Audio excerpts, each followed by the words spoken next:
இனி summer holidays கண்ணு கால் GD ஹாலிடேஸ்க்கு பண்ணு. GD holidays south India's #1 travel brand. ரொம்ப அர்ஜென்ட் பண்ணுறாங்க நிச்சயதார்த்தம் பண்ணணும்னு சொல்லிட்டு நான் வந்து இருந்தாலும் ஒரு ப்ரீ மேட்ரிமோனியல் செக் பண்ணிடலான்னு சொல்லிட்டு தான் உங்களை வந்து நாங்கள் அப்ரோச் பண்ணுறோம் அப்படின்னு சொன்னாங்க. நான் உங்கள் அப்பா அம்மாவோட பேசணும்னு சொன்னால் இவர் வந்து நான் கூப்பிடுறேன்னு சொல்லிட்டு ஒரு அப்பாயின்மெண்ட் ஃபிக்ஸ் பண்ணிக்கிறது டைம். அப்பா அம்மாவுக்கு அப்பாயின்மெண்ட்டா? பென்ஸில் வேலை பார்க்குறாங்க. ஓ, பென்ஸ் வந்து சென்னையில் கம்பெனியே கிடையாது. வீட்டு அட்ரஸ் என்று கொடுத்துருந்த இடத்துக்கு நம்ம போனாக்கா அங்கே இவர் மட்டும்தான் இருக்கார், வேலையில் இருக்கு. நடுவில் வந்து பொண்ணோட நம்பரையும் கேட்டு வாங்கி பேசிட்டு ஒரு பெரிய தொகையை வாங்கிட்டாப்புல, 20 லட்சம் ரூபாய். பக்கா ஃப்ராடு. இதோட தலைக்கு வந்து தலைப்பாகையோடு முடிந்ததுன்னு நினச்சிக்கிட்டு ஜாதகம் பொருந்தலன்னு சொல்லி அனுப்பிச்சி விட்ருங்க. 20 லட்சம் போனது தான். நக்கீர நேயர்களுக்கு வணக்கம். நான் விஜய் ஹரிஹரசுதன். டிடெக்டிவ் மாலதி மேம் அவங்க எடுத்த பல கேசஸ் பற்றி நம்மள்ட்ட பேசிகிட்டு இருக்காங்க. இன்றைக்கும் அதே மாதிரி ஒரு கேஸ் பற்றி தான் பேச போகிறோம். வணக்கம் மேடம். வணக்கம் தம்பி. மேடம், இந்த இருக்கு ஆனால் இல்லை, இந்த வார்த்தைக்கு ஏற்ற மாதிரி ஒரு கேஸ் சொல்லுங்களேன். இருக்கு ஆனால் இல்லை கொஞ்சம் வித்தியாசமாக இருக்கட்டுமே. வித்தியாசமாக இருக்கட்டுமே. ஓகே, இது நிறைய இருக்குது இந்த மாதிரி எல்லாம். அப்பா இருக்கிறாரு, அம்மா இருக்கிறாங்க, ஆனால் இல்லை. ஓ, சூப்பர். ஸோ இதில் என்னடான்னா, ஒரு பேரண்ட் தான் நமக்கு கால் பண்ணாங்க. கால் பண்ணிவிட்டு இந்த மாதிரி எங்கள் பொண்ணுக்கு வரன் பார்த்துருக்கோம், எல்லாமே ஓரளவுக்கு ஃபைனலைஸ் ஆகி வருது. அவங்க வந்து ரொம்ப அர்ஜென்ட் பண்ணுறாங்க நிச்சயதார்த்தம் பண்ணணும்னு சொல்லிட்டு நான் வந்து இருந்தாலும் ஒரு ப்ரீ மேட்ரிமோனியல் செக் பண்ணிடலான்னு சொல்லிட்டு தான் உங்களை வந்து நாங்கள் அப்ரோச் பண்ணுறோம் அப்படின்னு சொன்னாங்க. ஸோ எதுலேருந்து பார்த்த வரேன்னு கேட்டால் மேட்ரிமோனி பேர் சொல்ல வேண்டாம். ஸோ ஒரு மேட்ரிமோனிலேருந்து தான் வந்தாங்க. பார்த்து வந்து ஃபோன் பண்ணாங்க, எனக்கு தான் ஃபோன் பண்ணாங்க. ஏன்னா அப்பாவுடைய பொண்ணுடைய நம்பர் இல்லை. நிறைய கேசஸில் என்ன ஆகும்னா பொண்ணே அதனோட நம்பரை கொடுத்து வச்சுருக்கோம். டைரெக்டாக பொண்ணே பேசும். அதான் கேட்டேன், பொண்ணுக்கிட்ட பொண்ணோட நம்பர் கொடுத்துருக்கீங்களா சார்? உங்கள் நம்பர் கொடுத்துருக்கீங்க? இல்லைம்மா, என் நம்பர் தான் கொடுத்துருக்கேன் அப்படின்னா. Okay, right. அப்போது பையன் யார்கிட்ட பேசினாருங்க அப்படின்னு கேட்டேன். என்கிட்ட தான் பேசிகிட்டு இருக்காருங்க. சரி, பையன் உங்ககிட்ட பேசுகிறாங்கன்னா இல்லை அவங்க அப்பா அம்மா கூட நீங்கள் பேசுனீங்க? பேசினேன் மேடம். அவங்க அப்பா அம்மா நம்பர் வச்சுருக்கீங்களா? இல்லையே. அப்போ எப்படி பேசுவீங்க? நான் உங்கள் அப்பா அம்மாவோட பேசணும்னு சொன்னால் இவர் வந்து நான் கூப்பிடுறேன்னு சொல்லிட்டு ஒரு அப்பாயின்மெண்ட் ஃபிக்ஸ் பண்ணிக்கிறது டைம். அப்பா அம்மாவுக்கு அப்பாயின்மெண்ட்டா? அப்பாயின்மெண்ட் ஃபிக்ஸ் பண்ணிவிட்டு அந்த டைமில் தான் பேசுகிறது. ஸோ அதுவே எனக்கு வந்து ஃபஸ்ட்டு டவுட் எனக்கு வந்துச்சு அவர் சொல்லவே. சரி, ஓகே. அப்புறம் உங்களுக்கு வேறு ஏதாவது டவுட் இருக்கா சார் அப்படின்னா, இல்லை பையன் நல்ல பையனாக தான் இருக்கார், பென்ஸில் வேலை பார்க்குறாங்க. ஓ, பென்ஸ் வந்து சென்னையில் கம்பெனியே கிடையாது. ஓ, ட்விஸ்ட்டு மேல் ட்விஸ்ட்டு. ரைட்டு. போடுனா கூட ஏதாச்சும் 2-3 அங்கே ரெண்டு இது இருக்குன்னு நினைக்கிறேன். ஆமாம். எனக்கு அது கேட்டதுமே எனக்கு டவுட் வந்துச்சு. ஸோ எனக்கு இன்ட்ரெஸ்டிங் ஆகிடுச்சு. ஓகே, நம்ம பண்ணலாம் இதை அப்படின்னு சொல்லிட்டு அவருடைய அட்ரெஸ்ஸு, வீட்டு அட்ரஸ் கேட்குறோம், அது கொடுக்குறாங்க. அதுக்கப்புறம் இவர் சொன்ன இருக்குது என்று சொல்லக்கூடிய அந்த கம்பெனி, நாங்கள் அவங்க சொல்கிறாங்க இந்த ஏரியாவில் தான் இருக்குங்க அந்த கம்பெனின்னு சொல்கிறாங்க. உங்களுக்கு தெரியுது கம்பெனி இல்லை. ஸோ இதையும் எடுத்துக்கிட்டு நம்ம கேஸை வந்து ஸ்டார்ட் பண்ணுறோம். ஸோ அவங்க வீட்டு அட்ரஸ் என்று கொடுத்துருந்த இடத்துக்கு நம்ம போனாக்கா அங்கே இவர் மட்டும்தான் இருக்கார். நம்ம வந்து ஃபாலோ பண்ணுறோம். அவர் எங்கேயுமே அவர் கூறிய இடங்களுக்கு அவர் போகலை, தான் வேலை பார்த்ததா சொல்லிய இடத்துக்கு அவர் போகலை. அவங்க பேரண்ட்ஸ் எங்கேயாவது இவர் மீட் பண்ணுறாரா வைக்கிறாரா அப்படின்னு பார்த்தாலும் அதுவும் இல்லை. அப்போது நாங்கள் என்ன பண்ணுறோம், நம்ம கிளைண்ட்டுக்கிட்ட என்ன சொல்கிறோன்னா, நீங்கள் திரும்ப உங்கள் பேரண்ட்ஸ்கிட்ட பேசணும்னு சொல்லுங்கள், என்ன பண்ணுறாருன்னு பார்க்கலாம் அப்படி. உடனே நாங்கள் சொன்ன உடனே நாங்கள் இவரை மானிட்டர் பண்ணிக்கிட்டே தான் இருக்கோம். ஏன்னா அப்போ தானே கண்டுபிடிக்க முடியும் யாருன்னு. அவர் வந்து நாளைக்கு மத்தியானம் ஒரு 3:30 மணிக்கு கூப்பிட்றேன்னு சொல்லியிருக்காங்க அவங்க பேரண்ட்ஸ் எங்களை அப்படின்னாங்க. சரி, நம்ம விடாத ஒரு 3 பேரை போட்டு இவரை பின்னாடியே போய் பார்த்தோம். மும்முனை தாக்குதலா? ஆமாம். ஏன்னா எங்கேயாவது ஒரு பக்கமாக மிஸ் பண்ணிட்டோன்னா ஒரு தெரு போய் இப்படி பிரிது இப்படி பிரிது இப்படி பிரிது எப்படியாவது போயிட்டாருன்னா எங்கே போனாலும் நாங்கள் போகணும்ல. ஆமாம் ஆமாம். அதனால் 3 பேர். ஆமாம் போட்டாச்சு. போட்டு இவரை ஃபாலோ பண்ணி போகிறோம். கரெக்டாக 3:30 மணிக்கு பார்த்தீங்கன்னா இவர் ஒரு காஃபி ஷாப் போய் உட்கார்றாரு. அங்கே ஒரு வயசான ஒரு 2 பேர் வராங்க. 2 பேர் வராங்க, ஹஸ்பண்ட் அண்ட் ஒய்ஃப் இல்லை. வயசான 2 பேருமே ஹஸ்பண்ட் அண்ட் ஒய்ஃப் இல்லை? ஆமாம். ஓகே. அவங்க 2 பேர் வராங்க. இவர் ஃபோனை போட்டு கொடுக்குறாரு, நம்ம கிளைண்ட் கூட பேசிட்டு இருக்கிறாங்க. ஓ, இதுதான் அந்த அப்பாயின்மெண்ட்டா? சூப்பர்.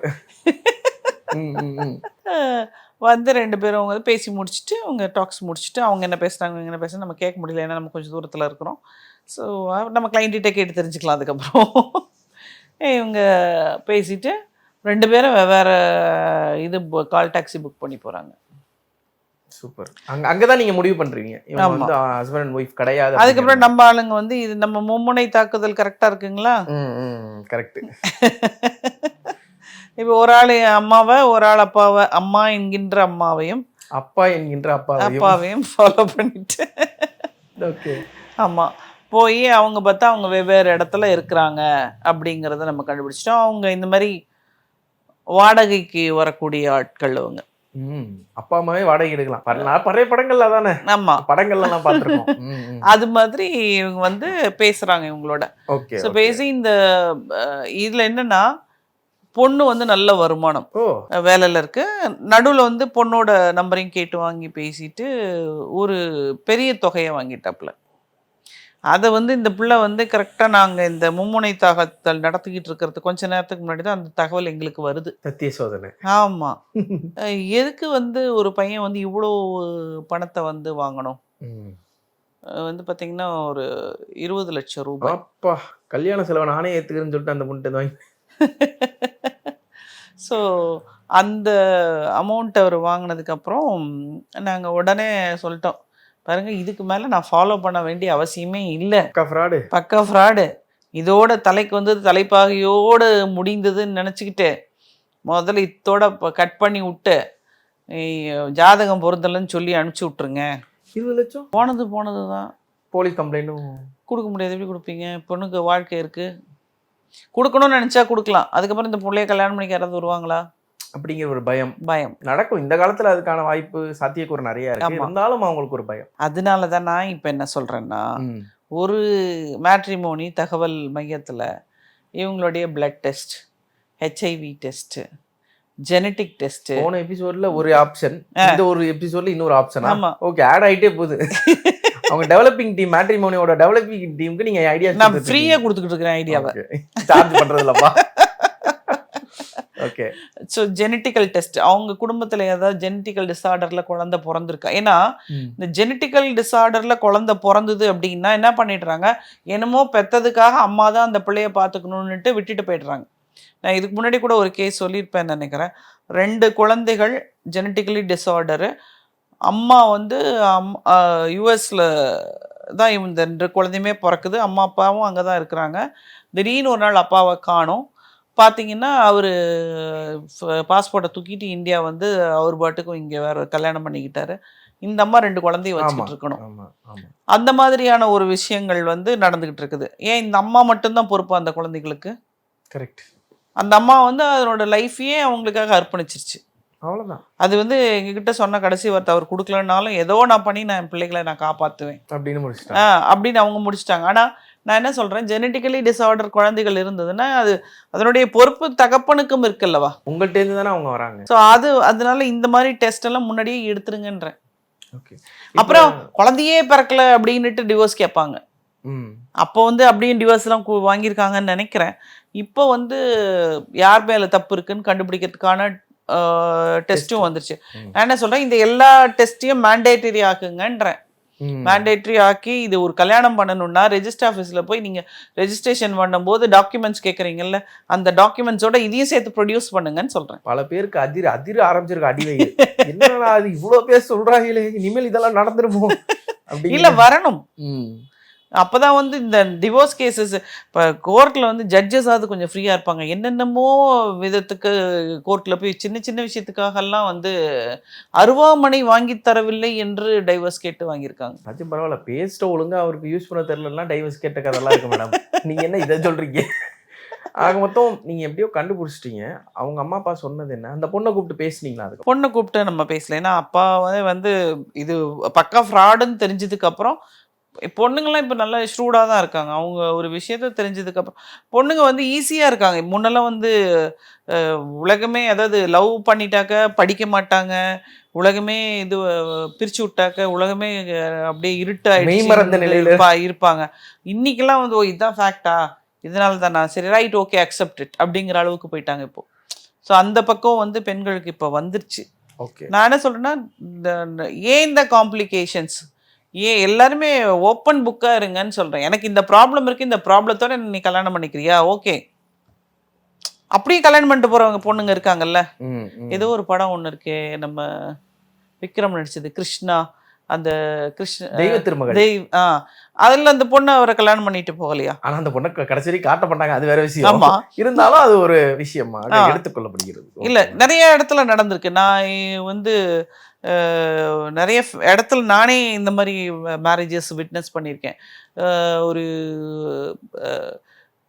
பையனை வந்து அவனுக்கு இவ்வளோதான் அறிவு, இவ்வளோதான் அவனால் முடியும் அப்படின்னு தெரிஞ்சு ஒரு நல்ல பொண்ணு வந்து கல்யாணம் பண்ணியிருக்கு. ஓகே, அது வேற, தெரிஞ்சே அவங்க செஞ்சுக்கிறது வேற. அதில் வந்து அவங்க இருந்து அவங்களோட சக்ஸஸ்ஃபுல்லாகியும் காமிக்கிறாங்க. பட் மறைச்சு ஒரு விஷயத்த மறைச்சு போய் நீங்கள் கல்யாணம் பண்ணக்கூடாது. இப்போ மென்டல் டிஸார்டர் இருக்குன்னு வச்சுக்கோங்க, அது கூட ஆட் பண்ணணுங்க இதில். இப்போ போயிட்டோம்னா ஒரு லிஸ்ட்டே வச்சிருக்காங்கன்னு நினைக்கிறேன். ஞாபகம் வர வர வர சொல்லிக்கிட்டே இருக்காங்க. ஐயா சரி மேடம், ஒரு சைக்காட்ரிஸ்ட்டை போய் மென்டலி ஃபிட்டுன்னு ஒன்று வாங்கிட்டு வரணும். ஓகே ஓகே, அதுலேயும் நிறைய சட்டம். ஆமாம், இதில் நிறைய இந்த மாதிரி பிரச்சனைகள் எல்லாம் அவாய்ட் பண்ணி ஏன் இது இந்த மாதிரி கல்யாணம் பண்ணி அதுக்கப்புறம் ஒரு டிவோர்ஸ் அப்ளை பண்ணி கோர்ட்டு கேஸு 4-5 வருஷம் போகும்.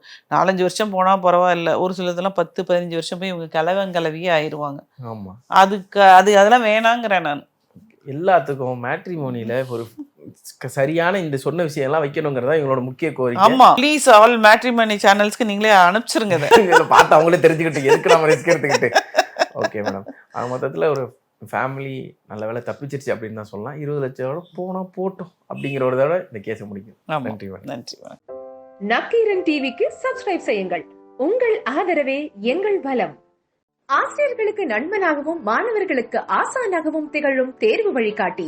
ஒவ்வொரு பாடத்திற்கும் அனுபவமிக்க ஆசிரியர்களின் துல்லியமான தெளிவான விடைகள். CNC இருக்கு, தேர்வு பயம் எதற்கு? இது தீரன் பப்ளிஷிங் ஹவுஸ் விற்பனை வெளியீடு.